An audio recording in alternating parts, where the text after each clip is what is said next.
मैं स्वागत करता हूं आज के बाइबल स्टडी में। आज हम लोग और कुछ बातों को देखेंगे, सीखेंगे, जो कि हमारे फाउंडेशन को मजबूत करेगा। इसीलिए मेरे प्रियो, मैं आप लोगों को उत्साहित करना चाहता हूं कि जरूर बाइबल स्टडी समय निकालिए, देखिए, जानिए सच्चाई को। तो आज मैं कुछ बातों को देखेंगे।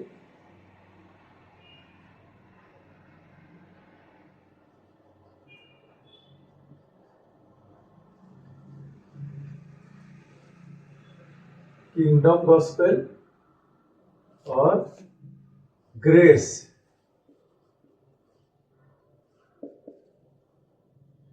तो ये किंगडम और ये ग्रेस के बारे में देखेंगे, क्योंकि अगर हम लोग देखेंगे उसका मत्ती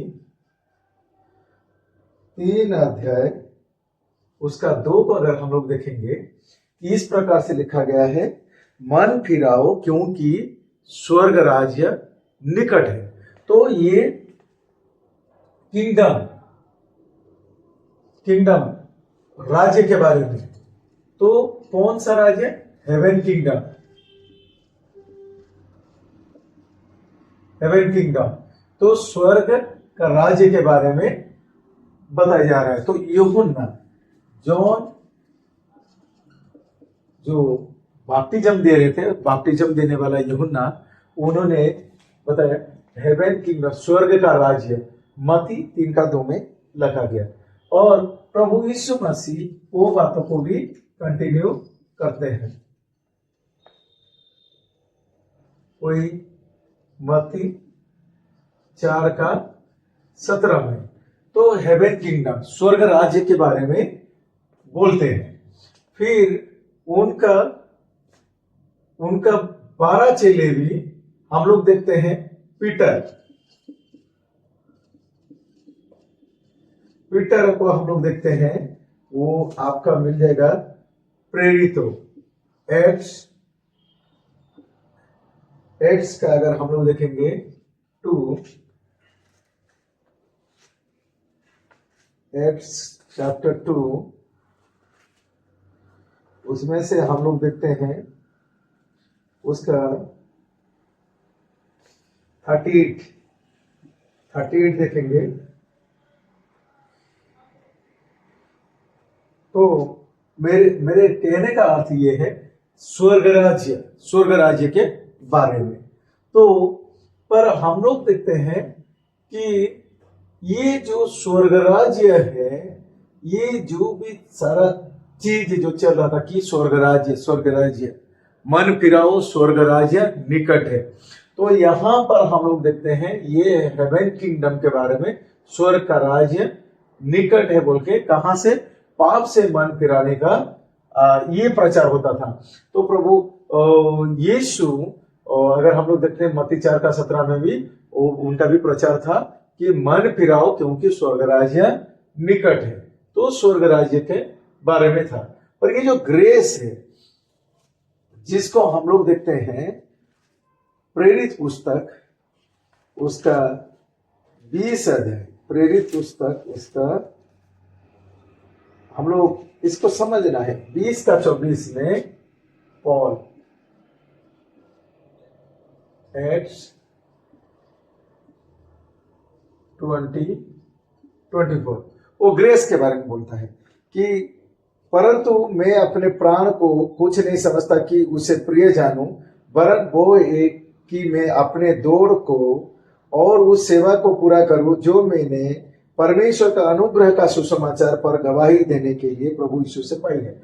अनुग्रह का सुसमाचार, ग्रेस का सुसमाचार उसको मिला था। तो इधर स्वर्ग राज्य का सुसमाचार था, यहाँ पर ग्रेस का सुसमाचार था। तो यहाँ पर ये हम लोग देखते हैं, ये प्रोफेसी में जाएगा, ये प्रोफेसी में जाएगा, और ये केस में जाएगा, ये रेवलेशन में जाएगा, अर्थात मिस्ट्री में जाएगा। तो हम लोग देखते हैं, अगर उसका हम लोग देखते हैं ये जाएगा आपका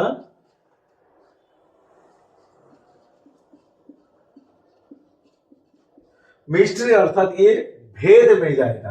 तो मेरे प्रियो, ये चीज को समझना जरूरत है, क्योंकि अगर हम लोग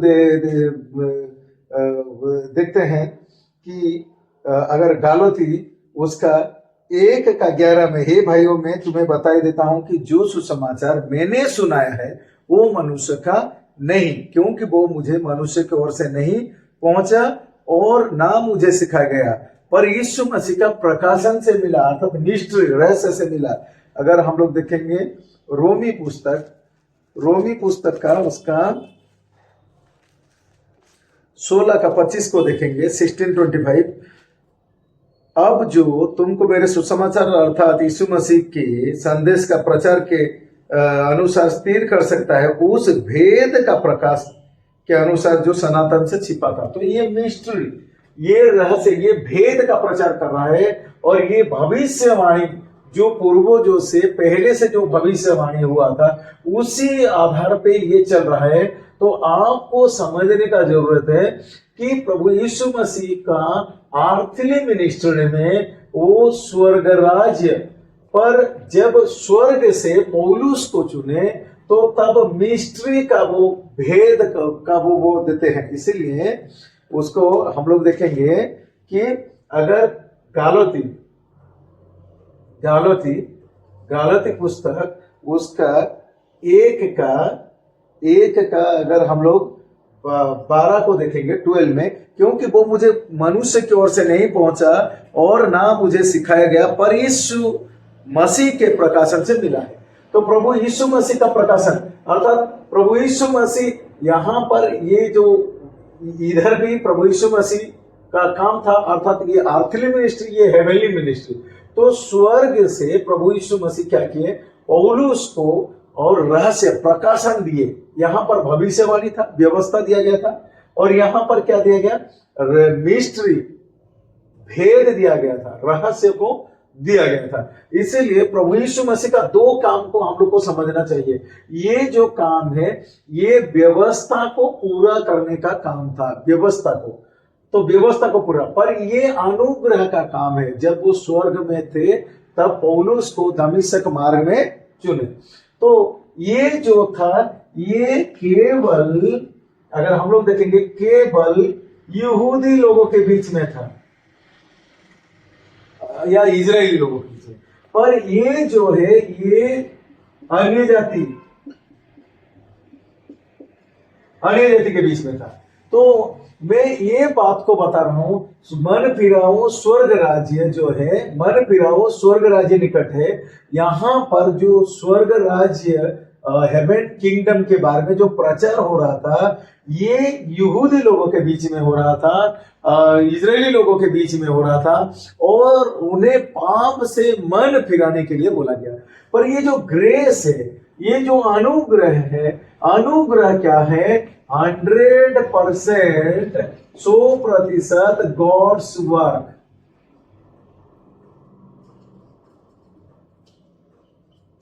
तो 100% परमेश्वर का काम, क्रूस पर जो काम हुआ उसमें 100% पाप के लिए मूल्य दे दिया गया है, पाप समा हो चुका है। इसी कारण ग्रेस दिया गया कि क्रूस पर सारा काम को कर दिया गया है। इसलिए 100% गॉड्स वर्क और 0% मैन वर्क। तो 0%, इसको समझना बहुत जरूरत है। पर यहां पर क्या होता है, यहां पर अगर हम लोग देखेंगे इस तरफ, यहां पर फेथ प्लस वर्क, और पर यहां पर ओनली फेथ।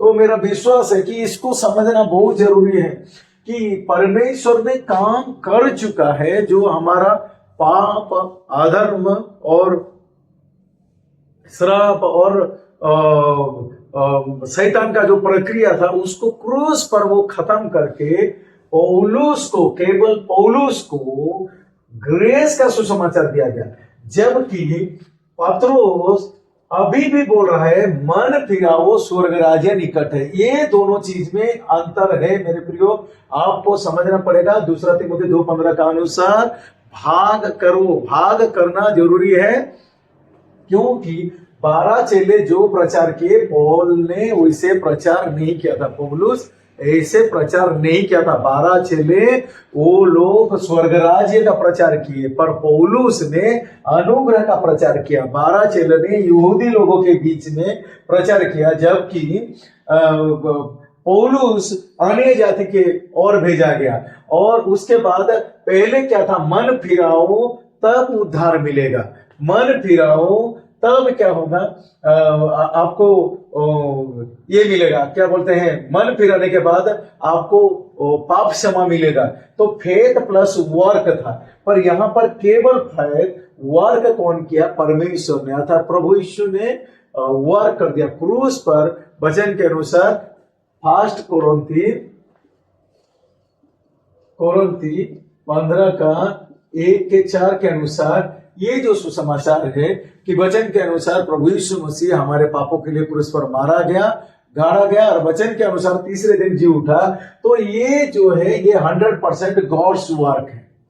तो 100% जब गॉड्स वर्क है, 0% मेन वर्क है। इसमें केवल विश्वास करना है कि प्रभु ने काम कर दिया क्रूस पर, और मुझे केवल मानना है। और ये है ग्रेस, ये है ग्रेस। अगर आपका अंदरूनी जो पाप, जो स्वर्गीय अंश आपका मर गया, उसके लिए अगर आप कुछ करते हैं, मैं ये करूंगा, तो उसमें से वो प्राप्त नहीं हो सकता। क्यों नहीं? क्योंकि लिखा गया है कि कोई भी धर्मी नहीं है। अगर हम लोग उसको थोड़ा देखेंगे, हम लोग को ये सब चीज को समझना बहुत जरूरी है मेरे प्रियो। तो लिखा गया है कि रोमी पुस्तक 3:10 में जैसा लिखा है कि कोई भी धर्मी नहीं, एक भी नहीं।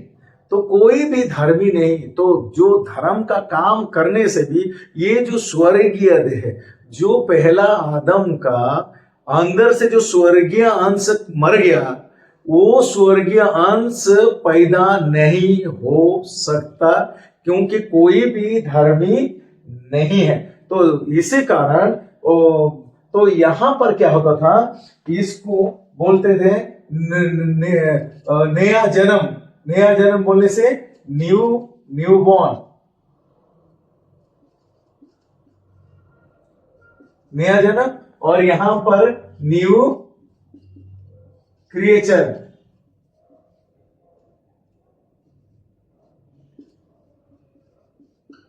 यहां पर हम लोग देखते हैं न्यू बॉर्न और न्यू क्रिएचर।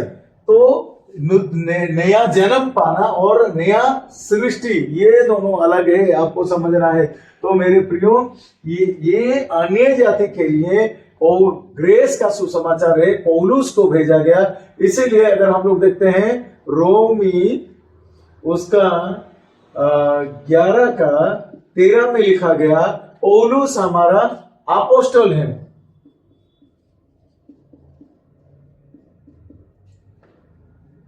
तो अपोस्टल है, तो इसी को हम लोग को समझने का जरूरत है कि देखिए, ये सब चीज को हम लोगों को समझना है। तो मेरा विश्वास है कि बाइबल स्टडी अब दिन प्रतिदिन ये डीपर होते जाएगा, गहराई के साथ जाएगा। इसी कारण आप लोगों को सीखने का जरूरत है, जानने का जरूरत है मेरे प्रियो। ये चीज अलग है, ये चीज अलग है, स्वर्ग राज्य। तो हम लोग कई बार मिक्स कर देते हैं। तो हम लोगों को लगता है कि हम लोग को कुछ करना है अंदर से उद्धार पाने के लिए। नहीं, हम लोग को केवल विश्वास अर्थात मानना है कि प्रभु ने कर दिया है, हम लोग मानते हैं, बस उतना चीज है।